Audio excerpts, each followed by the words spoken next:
As the nation opens up, some people are starting to think about cautiously expanding their social circles. Gideon Litchfield, the editor-in-chief of the MIT Technology Review, recently broke 2 months of isolation to form with some friends what's known as a pod, a bubble, or a quarantine. That's team with an M. Litchfield wrote a guide about how to do this safely and spoke recently to NewsHour Weekend's Megan Thompson. So you wrote recently about forming a COVID pod or a COVID bubble. What does that mean? It means there's a handful of friends, some people who I decided to treat as safe. In other words, we all take the same precautions. We agree on what precautions we're going to take. We make sure we're all on the same page. We're not mixing with other people, but we go to one another's houses and we hang out as normal people do. And we do that because it's a way to basically have time to spend with other people. Since I live alone, being alone for 2 months has been pretty hard. So you've been going through this period of self-isolation totally alone? Yes, I mean, I've done a handful of walks in the park with friends where we are a distance apart and we wear masks. I've done a little bit of that. Obviously, I do Zoom calls with friends like everybody else. But yes, I live alone and I hadn't spent normal time in proximity to other people since we all went into shutdown. So you came up with a guide about how to navigate these COVID bubbles. What is one of the most important things to keep in mind? Look, first of all, keep in mind that if you decide to share your life with other people, you are adding risk to yourself and to them, and also potentially to the rest of society, because if you catch the disease, you could then transmit it to other people. So don't go into it without really thinking about that risk, and also really making sure that you're doing it with people that you really trust. The next thing I would say is, communicate in really excessive detail about what precautions you take. How do you wash your vegetables when you come in from the store? Do you take your shoes on or off? Do you change your clothes when you come in out of the house? Do you clean your keys? What kinds of things did you discuss with your friends before you decided to bubble up with them?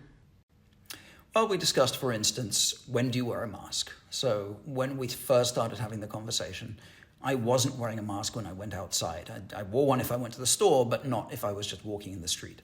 And my friend said, actually, we'd be more comfortable if you wore a mask when you walked in the street as well. So, we discussed in detail all of the things we do and all the precautions we take, and we got on the same page about what we were going to do. And then we waited 2 weeks because it was like starting quarantine from zero. We wanted to make sure that we were being completely safe and doing it the same way before we actually met up. One of the things that I think is important is we're all making this up as we go along, and we're all taking decisions about which precautions to take based on, stuff we've read, our gut, how we feel that day, what we've heard. So what's most important is to just be completely on the same page with the people that you're with, so that there are no surprises. You also wrote that you almost want to treat this more like a business transaction than a friend transaction. I think it's important because, all of us have friends, multiple friends, but you can only be in one of these bubbles at a time. It's really not safe to be, bubbling with multiple families, for instance, where, you have no idea what everybody's really doing. And so feelings can get easily hurt if somebody wants to be with you and you don't want to be with them, or vice versa. Treat this as something that you're doing because it's good for your mental health, or whatever your reasons are for doing it. But don't treat it as a commentary or a judgment on your friendship with someone. So now you've been socializing with your friends for about a week and a half now? How's it been going? It's been going great. Honestly, for me, one of the best things is being able to cook food for other people rather than just for myself. So and to have conversations that don't get ended because somebody has to hop off on another Zoom call, or that are constrained by the parameters of the screen.